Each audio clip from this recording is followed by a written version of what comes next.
Hi, this is Frank Schaefer, and I want to thank you for sharing my YouTube videos and for watching them.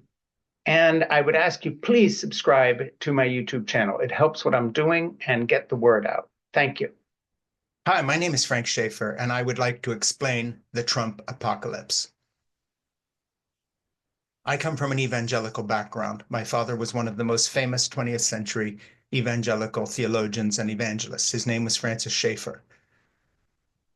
I became my dad's nepotistic sidekick, which is the usual route to most evangelical leadership. Look at other ministries, you'll see that is true. We teamed up with Dr. C. Everett Koop in the late 1970s and made a film series called Whatever Happened to the Human Race, that then became a massive hit with all evangelical churches and institutions, and I mean all. We did a 23-city tour with the movie, flying around in a private jet loaned to us by the Reverend Jerry Falwell, who at that time was heading up something called the Moral Majority. And so as a young man, a naive young man, groomed, as I put it, to be an asshole by divine right, taught that women should be subservient to men, I directed the series, wrote the screenplay, toured with my dad. And by the end of that, we had created something that didn't exist before, an evangelical wing to the so-called pro-life movement. Fast forward to the present day. Now, MAGA has turned into something completely different than anything recognizably evangelical. It's no longer about Jesus, it's about power. Power through adopting one man as a kind of a mascot leader, and of course that is Donald Trump. On the left, in terms of churches, something else happened in a similar time frame. In the late 60s and early 70s, the mainline denominations that about 70% of Americans belong to, Presbyterians, Anglican, Methodists, and all the rest, decided that instead of teaching Jesus Christ, they would teach social relevance, good works,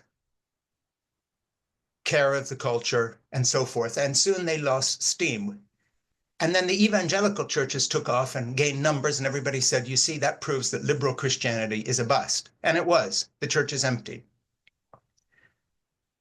But when the evangelical community merged with the religious right, what happened was that instead of teaching Jesus, they too lost their spiritual dynamic, and they began to teach power and resentment and anger at the so-called secular left. And often they had good reason to. For instance, when evangelical Christians were told that if they owned a bakery, they had to bake cakes for gay weddings. Reasonable enough, you say, but this was in a country in which religious liberty and civil liberties had always been treasured. And the left began to also be power-seeking and to use the federal government to impose what might be called the left-wing liberal university view of the world on the rest of America. And together, just to recap, the evangelicals who sought power, motivated by anger and feeling left out and criticized, as the whole culture and culture war moved to the left, and the evangelical right that began to seek power ultimately through Donald Trump, and the mainline churches that decided to be culturally and socially relevant rather than trying to follow the teachings of Jesus. All three groups, as it were, collaborated on something, and that was to move America away from its religious Christian heritage, a heritage that's 2,000 years old. And instead, they adopted a kind of a weak, wishy-washy substitute: power for the right, good works for the mainline denominations that lost members because that's not a very compelling message. And then on the left, a kind of a constant trolling of the right through culture war issues, up into including the Roe v. Wade decision legalizing abortion in all 50 states. Now, why this little history? Because it brings us to the Trump apocalypse. We all have played a part. The left in its left-wing secular extremism, thinking that somehow moving beyond religious and Christian values was liberating and would make a better culture. Well, how's it worked out for you? the mainline denominations teaching cultural relevance instead of following Jesus, including his exclusionary claims to be the Son of God, etc., teaching a softer theology, lost members because it's not very compelling. And then the right wing tilt toward seeking power at any cost. So that when we think of evangelicals, we think of armed militia groups as much as we think of the teaching of Jesus Christ, just to put it in a simple term. And it brings us to the present day, the Trump apocalypse. Now, let me explain the Trump apocalypse. The Trump apocalypse does not resemble anything in American history. It resembles a period in Roman history when the Caesars began to proclaim themselves as gods, kill their enemies, persecute anyone who did not go along with them, seek greater land acquisition for the empire by conquering northern tribes, the Gauls, whoever it may be, coming back, having parades to celebrate these conquests, basically turned their hand against any free country and said, you're either for or against us. And the idea of association with friends became something of the past. You had to become a Roman citizen if you wanted to prosper. The Roman idea of democracy in the Senate was overturned, and the Caesars became kings and then proclaimed themselves gods. Now, when you look at Trump and his cohort of J.D. Vance, Tucker Carlson, Peter Thiel, and these other mega billionaires who are in his corner, Zuckerberg, and all these other people, what you see there is something very comparable to the Roman elite that began to kill their enemies, conquer land, and indulge in utter corruption of wealth. To see us in this place now as an American citizen is a tragedy. And as I said a moment ago, we all bear responsibility. The left for trolling the right for seeking power instead of following Jesus, the secular and the religious coming together to basically decimate the American inheritance, which on one side was the law rooted into the ideas of the Enlightenment and the Renaissance before that, the common law of Britain, and so forth. And on the other side, this religious cohort of people, 70% of whom were going to church, who had a firm idea of what morality was. So, for instance, this group, left and right, Republican and Democrat, all would have agreed that to legalize vice, for instance, online gambling, that now ensnares tens of thousands, if not millions of young people who are throwing their money away, or to legalize certain drugs, which has not resulted in a kind of a marijuana 1960s nirvana, but instead corporate America once again breeding grass, weed, whatever we call it, at a level of toxicity and strength that is beyond anything that, for instance, in my generation in the 1960s, we would have been familiar with. Whether it is to have a series of judicial decisions that have put porn online to the extent that all of us are embarrassed to talk about the fact that our children and our grandchildren are being introduced to sexuality, not through falling in love, not a first kiss, not even a centerfold or a fold out or a little bit of porn, but through violence, rape, a rape culture being sold.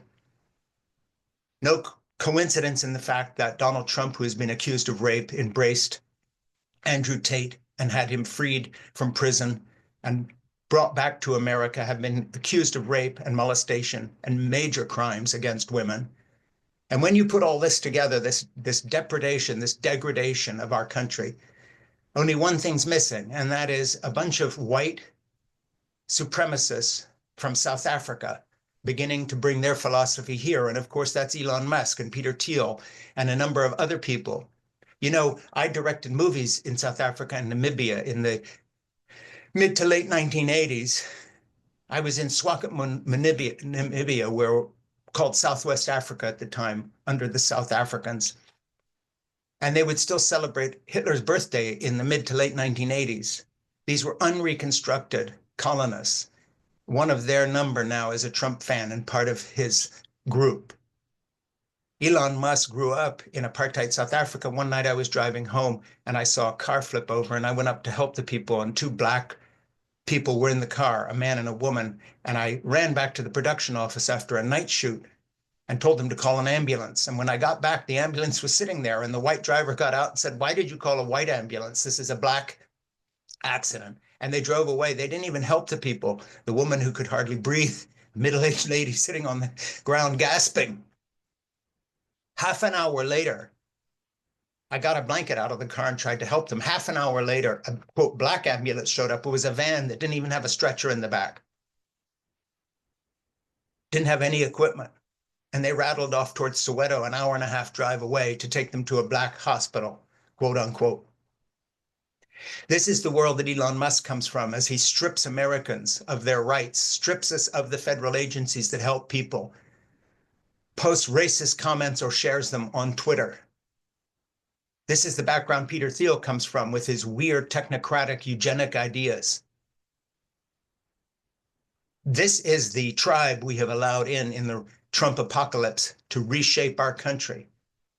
The country that used to be the hope of many people in the world and now has created enemies of the world. Do you understand this morning as you wake up as an American citizen that Trump, in a brief number of weeks, has created a situation in which America is now the global pariah? We side with two tyrannies: Saudi Arabia, where Trump likes to go to have peace talks about handing Ukraine to Russia, and Russia itself, the international murderer and rapist, Vladimir Putin, running Russia, and people like Tucker Carlson and these South Africans who basically look at America and wonder why we don't create an apartheid state to deal with people who aren't like us, running things in our country. The Trump apocalypse has turned America into a friendless pariah. The only person who speaks well of us now, actually two people, is the Crown Prince of Saudi Arabia, who had a journalist who was a resident in the United States at the Washington Post murdered and cut up with a bone saw, whose family backed the bin Laden family and the money that they and other billionaires and millionaires in Saudi Arabia were raising to create 9/11, the 19 of the 20 hijackers being Saudi citizens. And yet we attacked Iraq because we had another fool for a president, someone I knew personally, by the way, George Bush Jr. But at least he didn't side with our sworn enemies. And at the end of his presidency, we were in a stupid war that we lost. But we still had friends because we hadn't turned on Canada and Greenland and Europe. We still had a commitment to Western democracy and Western civilization. And we would have not turned to the Saudis, even though we let them off the hook. And if we had been any other culture, by the way, Saudi Arabia would be bouncing rubble. There would be nothing but a smoking ruin left of Medina. There would be nothing but a smoking ruin left,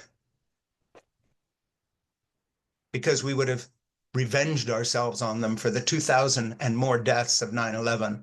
But instead of that, Donald Trump is going to Saudi Arabia, whitewashing, sports washing, golf watching, and washing their sins against our civilization. And what about the left? The left says that you're an Islamophobe if you point out that there's not one Islamic-dominated country in the world which has the values of feminism, that is not either executing or hounding gay people. And why does Tucker Carlson love Vladimir Putin so much? Because he, too, hates and vilifies trans and gay people and women. Why? Because in the 1990s, he was cultivated by people that I knew and was friends with on the religious right, who went to Russia and began to talk some of the members and the leaders of their church into joining our culture wars. And now the Trump apocalypse. And now we see what we pay for. And now J.D. Vance, who endorses a book by someone who looks back to Nazi Germany and looks at Franco of Spain and the other totalitarian, authoritarian, and fascist dictatorships and say, this is what we should be doing. And the religious right, meanwhile, accepting a thrice-divorced philanderer accused of rape as their leader who gives them hope. But now, this morning, the Trump apocalypse has come to fruition. How is not only the stock market doing? Will you be able to retire now that your pension and your IRA are totally devalued by this fool?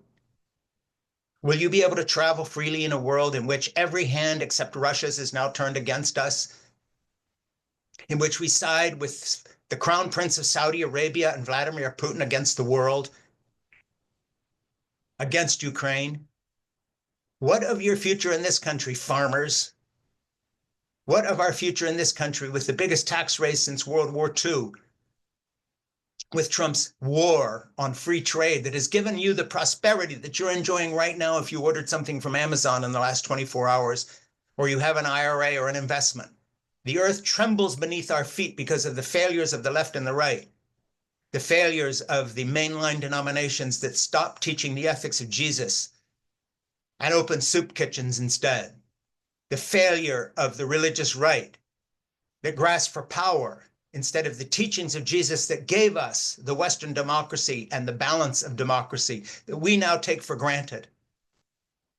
The fools on the left and right who collaborated to bring us this moment of apocalypse, as we watch our economy tank, as we have made enemies of Europe and the Western alliance that has kept us safe for almost 90 years now, as we have sided with Joseph Stalin's Russia, if you like, of which Vladimir Putin is a disciple, trying to re-expand the borders back to the Yalta Conference, where he'll take Poland and Latvia, Lithuania, and all these other countries. What have we done? If, as we watch our economy tank, as we watch food prices go up in our supermarkets, as you can no longer afford oranges or grapes that are imported, as a bottle of wine becomes a luxury,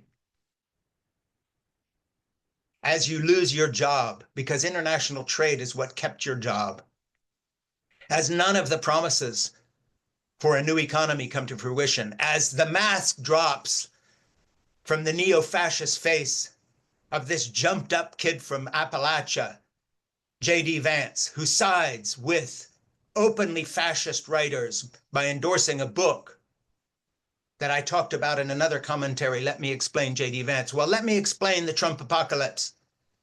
The bill has come due in a short number of weeks since he was sworn in. And this is only a first taste. He is a vandal. He is the graffiti artist who breaks into the beautiful city park that you've spent time helping with, raking leaves, renovating, donating towards so they can put up a play park for children, and he vandalizes it. He's like one of these people that gets pleasure by bullying people. He's one of these people who, in a civilized culture, would not be there. And I have a weird question to ask. Where's this deep state that QAnon liars and all the conspiracists and anti-vax fools talk about? Hey, if you're out there, deep state, come save us. Maybe you're not as powerful as QAnon said, or Donald Trump and J.D. Vance and Tucker Carlson and their South African friends who want to bring apartheid to America and turn this into a country too, where you call a black ambulance for black people and a white ambulance for white people. Where's the deep state to save us now? Why are these people still walking around? And I have a question for my evangelical friends. Haven't you ever thought we're very lucky to have on our southern border other Christians, Pentecostal Christians, Roman Catholics who want to come into our country and work? That's who these immigrants are. I'm not talking about the criminal gangs, but 99.999% of them are Christians like you. They go to churches like you. In fact, some voted for Donald Trump because they feel about the social issues like you do. These are the people being handcuffed and loaded onto airplanes. You've turned against your own brothers and sisters in Christ because you prefer hate and racism and power to the teachings of Jesus Christ. And by the way, after leaving the evangelical community, I would call myself an atheist. I'm a shitty atheist. I still pray. I still believe that the teachings of Jesus Christ are the way to live. I'm glad that they have undergirded what we call Western democracy. I'm so sad that we allow ourselves to be turned towards the Saudis and the remnant of the Soviet Union in Vladimir Putin and the other cruel doctrines of Islamist terror and geographical expansion that the Russians have been involved with for 1,000 years in this moment. What a denial of our democracy. If the deep state is out there, rise up, save us. But they aren't, because that conspiracy was another lie. Just like the anti-vaxxers lie. And liars are who we have in office now with Kennedy and these other people. When your child dies of measles, when you die of COVID because you won't get revaccinated or vaccinated at all, when you die of colon cancer as a young voter who voted for Trump because the research was curtailed and defunded, it'll be too late. As our economy tanks and you can't retire and you lose your job, as China becomes the dominant force in the world in green energy and all the new technologies because we turn our back on research and we throw out our bright students from other countries, you will know that I was right today. The question is, will we rise up soon enough so that we don't have to reap the reward of the stupidity of electing a con artist and a fool and perhaps a madman and back every whim of his, like destroying the economy on a whim, on a dare. Tucker Carlson won't bail you out with his millions. Elon Musk will try to save his butt and his companies as the general economy tanks around our ears. Don't look to Amazon to bail you out. Don't look to the tech bros, these jumped up nerds into bodybuilding and stupidity and bunker building to save their sorry butts as the rest of us go down in flames. They will be nowhere in sight. And what about these refugees from the apartheid state who rose up out of South Africa and Namibia and came here to cash in on our system, and now they destroy it? These unrepentant racists from South Africa who are showing up here in leadership positions with billions, they will not help you as your IRA loses its value, as your job goes away, as your Social Security is no longer paid, as your Medicare appointment with your oncologist is canceled, as your child's university project in studying the esophageal cancer that you suffer from, and now they're going off to university to study it, and the program goes away. Do you understand that the fabric of our culture is being unraveled before your very eyes?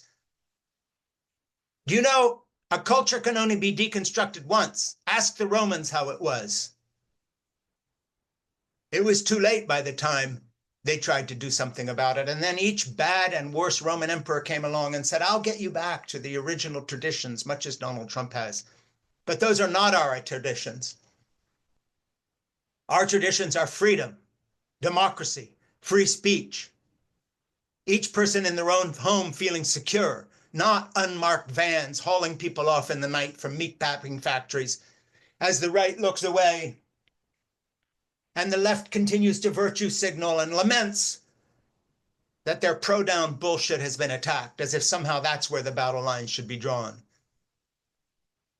We are in a Trump apocalypse. Trump is an evil man, surrounded by evil men and liars and con artists who are cashing in from Bitcoin to you name it, replacing the most vibrant economy the world has ever known with a bunch of bullshit.